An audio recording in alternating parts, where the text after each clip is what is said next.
Have you heard that sperm counts are dropping all over the world? It might sound like a distant statistic, something abstract. But what if I told you that this could directly impact not just men's health, but the future of humanity? That's right.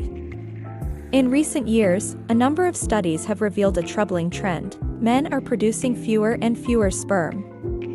And the question everyone's asking is, why?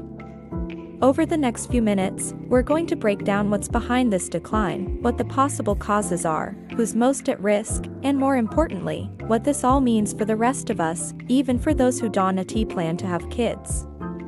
And at the end of the video, I'm going to share the most surprising fact about this whole phenomenon, something most people have never heard, but that completely changes how we see this issue.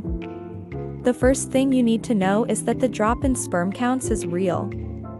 This isn't speculation. It's science.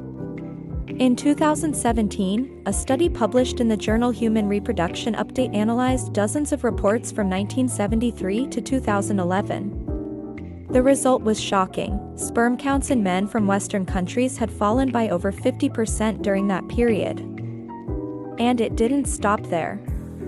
A new study published in 2022, which included data from Latin America, Africa, and Asia, showed that the decline had continued, and, even worse, accelerated.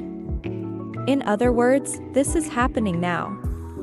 It's fast, silent, and global. But what's behind this? Scientists don't have a single answer yet, but several pieces of the puzzle are starting to come together.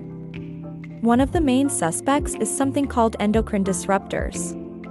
These are chemical substances found in products we use every day: plastics, cosmetics, processed foods, pesticides.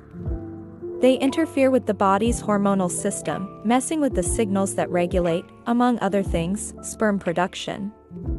So, without even realizing it, we're constantly being exposed to substances that could be damaging male fertility. Another major factor is our modern lifestyle. We live stressed out, we sleep poorly, eat processed food, and move our bodies less and less. Obesity, smoking, heavy drinking, and drug use are also known to contribute. And believe it or not, heat can be a silent villain too. Yes, heat. The testicles need to be slightly cooler than body temperature to produce sperm efficiently. Using laptops on your lap, taking hot baths, wearing tight clothes, even regular exposure to high heat can all interfere with sperm production. But maybe the most fascinating and disturbing point is this: more and more evidence suggests that these problems start way before a man becomes an adult. In fact, they might begin in the womb, during pregnancy. If the mother is exposed to certain chemicals or intense stress while pregnant, the reproductive development of the baby can be affected. That means the male fertility crisis could be starting during fetal development.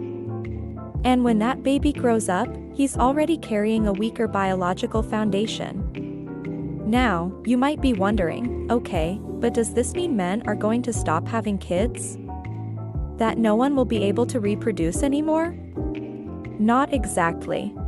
We're not there yet. But the warning signs are flashing. Fertility rates have been dropping in many countries, and not just by choice or lifestyle. In many cases, young, healthy couples are struggling to conceive naturally. And that's driving more people to seek fertility treatments like IVF. But these treatments are expensive, not always effective, and bring up all kinds of ethical and social issues.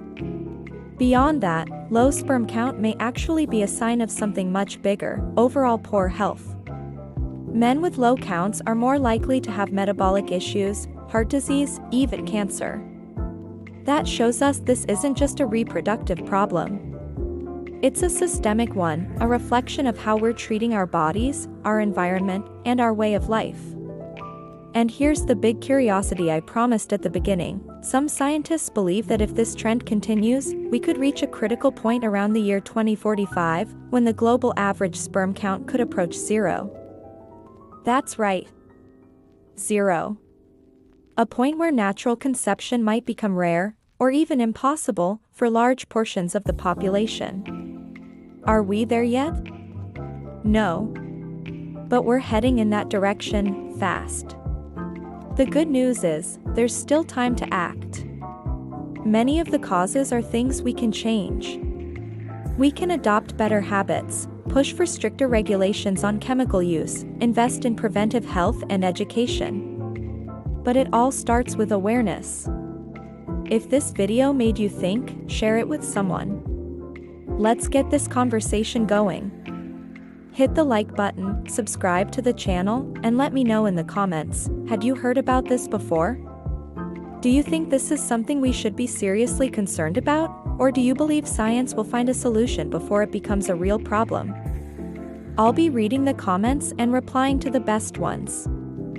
See you in the next video.